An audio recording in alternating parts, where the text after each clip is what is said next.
Hi, welcome to Tuesday, March 9th. Tuesday, March 9th. I looked over the videos and I realized some of these squares are a little bit too small to see. So I'm going to bring them in close so you can see it up close. Those are lines. And when I say that they have arrows on both sides, that means they go on forever.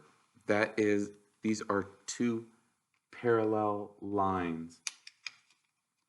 Now comparing the two parallel lines to the two rays. Can you see how the rays have the starting point, the dot, and then they go on? And I know this was kind of hard to see. And the third one is going to be a line segment. See the line segment? How there's a starting and a stopping point. So every day I will hold the card up closer. Sorry because it's so distant. I'm trying the best I can here. I know it's hard to see. Maybe you can blow it up. But today we have, for March 9th, we have that shape. And you can see that these are line segments because they have a stopping and a starting point. And this is a starting and stopping point, but they are perpendicular. And I know that they are perpendicular because remember I talked about a square, a 90-degree angle. I'm just going to hold up another card to show you. If I put a card in there which is a perfect 90 degrees, you know that it is exactly perpendicular. If it came out just a little bit crooked there, then it would be an intersecting line. And here's what the cool thing about this. I'm going to hold up really close. I'm going to hold it up this way. You can see that from here to here is 180 degrees. And this line up here separates it a perpendicular where we have two 90-degree angles. Okay? Well, if I were to move this line a little bit to the left, this 90 degrees would become 89 degrees, but this 90 degrees would add one to become 91 degrees.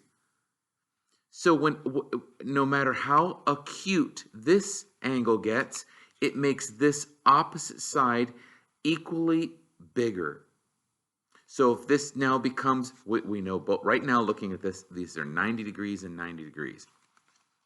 If, however, I were to draw it and I made it, this angle right here would be 60 degrees, what would this angle be?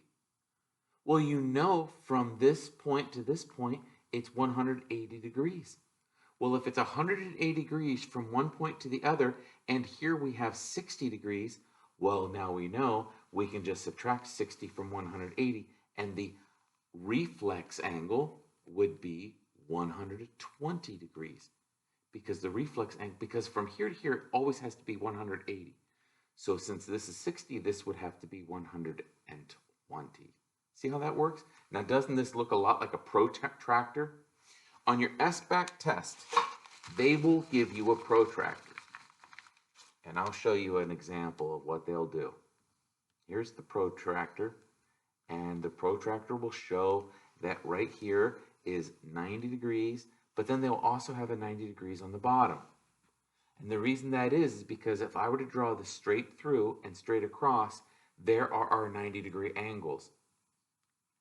But then they'll have something like this. They'll have 80 up here, and they will have 110 down here. No, I'm sorry, not 110. They'll have 100. And then they'll have over here, they'll have 70, and they'll have 110. And my point being is, the question that a lot of students have is, which one do we pick? Do we pick the 70 or do we pick the 110? Because all of these, it'll go the whole way down here. All of these will always add up to 180. Here's the thing to look at. Whenever you're measuring an angle, you have to look at the bottom. If I'm looking at the bottom and it's giving me an angle this way, well, you know it is an acute angle. So you will pick the angle that is acute. In this case, it's 70. But on the SBAC test or in 6th grade, if they show the angle here, Well, now you know it's obtuse.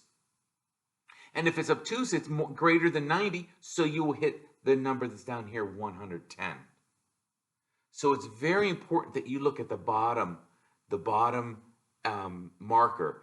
And if it is making, what you were measuring is making a degree larger than 90 degrees, then you pick the representing angle that's larger than 90 degrees. And if it is the angle, because it could be on this side too, it could be acute here. It could be down like this. And then they might have 30 degrees here and 150 degrees down here. They both equal 180, but you know you're going to pick the 30 because after looking at the marker at the bottom, it is making it acute. Using this example, though, if you were measuring something that the marker was down here and now you know it's obtuse, you would pick the 150. And I'm sorry it's so sloppy. We're doing the best we can here, but hopefully that makes sense to you.